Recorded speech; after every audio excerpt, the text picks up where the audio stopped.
avoir place dans le royaume des cieux.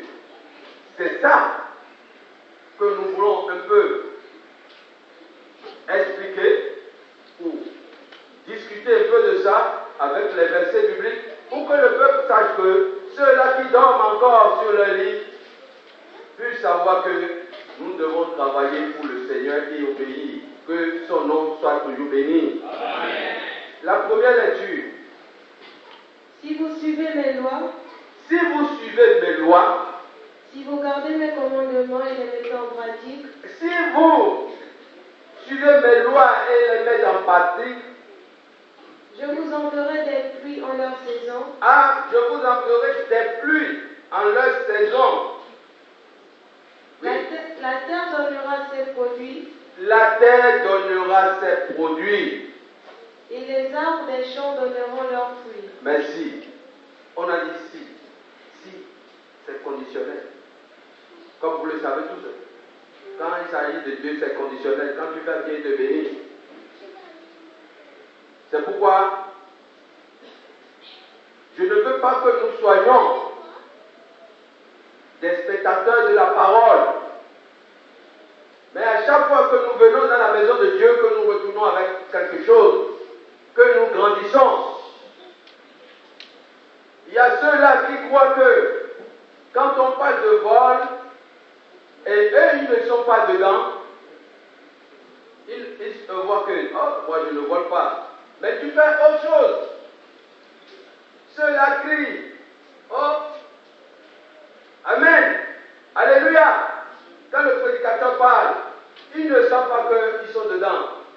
Il y a d'autres qui parlent jusqu'à dire que je n'ai jamais entendu ça. Tu n'as jamais entendu ça, il faut écouter maintenant. Au lieu de dire Alléluia, Amen. Non. Nous devons, quand il s'agit de la parole, c'est un miroir qui se trouve devant toi. Toi qui sais bien laver, en sortant de la douche, tu te crois bien propre et tu te mires. En 5 minutes, qu'est-ce qui peut arriver? Tu ne sais pas. Et nous sommes devenus des spectateurs. Amen. Oui, parce que ton frère là, il est devant toi. Amen. Amen. Tu parles de lui déjà, que c'est lui qui est bandit. C'est lui qui n'obéit pas. Non, nous sommes tous des pécheurs. Il faut que on le comprenne. Nous sommes tous des pécheurs. Et nos péchés ne sont pas encore pardonnés. Ah oui, il faut que tu le saches. Non, nous vivons sous la miséricorde. Quand Paul a dit, est-ce que nous sommes encore sous la loi? Ah non, nous sommes encore sous la loi. Si nous ne sommes pas encore sous la loi, pourquoi tu n'as pas bu, tu n'as pas fumé avant de venir aujourd'hui? La loi dit, nous les enfants célestes, nous ne devons pas boire, ni fumer. Nous avons obéi, c'est que nous sommes sous la loi. Jésus n'a pas enlevé ça? Non, jamais. Il a encore empiré ça, il dit, tu dois aimer ton frère comme toi-même. C'est ça qui est difficile pour nous, c'est pourquoi nous péchons chaque jour. On traite l'autre comme on le veut, on ne peut pas avoir l'amour du prochain. C'est pourquoi la Bible dit, si tu obéis, si tu laisses le péché et fais les œuvres de l'Éternel, je bénirai ta maison.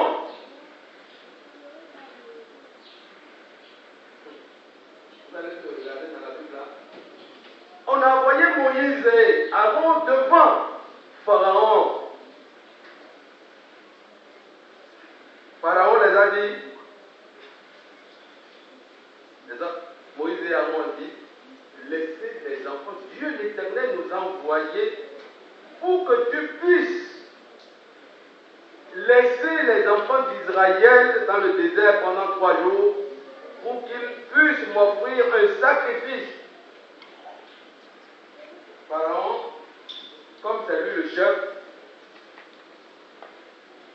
il a répondu quelque chose. Dieu s'est fâché. Dieu l'a frappé avec Hitler. Le 9e, c'est Dieu même qui est descendu en Égypte avec une grande ténèbre. Et les enfants d'Israël ont eu la lumière. Mais les Égyptiens sont dans le noir pendant 3 jours. Personne ne peut sortir dans leur maison. Exode 5, verset 2. Ce que Pharaon a répondu, vous allez voir. Il n'a pas obéi. Il n'a pas obéi à la voix de l'Éternel, son Dieu. Il a dit, qui est ce Dieu-là? Et c'est ce que nous faisons. Nous battons l'œuvre de Dieu. Nous ne voulons pas, quand nous te disons, même pour les petites choses, à l'église, les prières de 3 personnes, on dit qu'il va aller là-bas faire la prière. Tu te trompes. Exode 5. Pharaon répondit, qui est l'Éternel pour que j'obéisse à sa voix? Qui est l'Éternel pour que j'obéisse à sa voix? En laissant aller Israël. En laissant aller Israël. Je ne connais point l'Éternel. Je ne connais point l'Éternel. Et je ne laisserai point aller Israël. Merci. Actes des Apôtres 12, 21.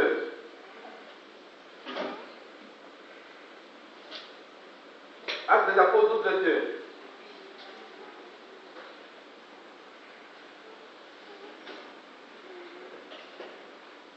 Actes des Apôtres 12, 21. Hein? Un jour fixé. Un jour fixé. Hérode, oui. Revêtu. Hein? Et assis sur son trône. Assis sur son trône. Et amenda Hein? publiquement, le peuple s'écria. Et par là publiquement, le peuple s'écria, hey, celui-là c'est un Dieu. Est-ce qu'on peut mettre un homme à la place de Dieu? Le peuple disait, c'est un Dieu, et il se glorifiait. Il n'a pas obéi. Oui. Foi d'un Dieu et non d'un homme.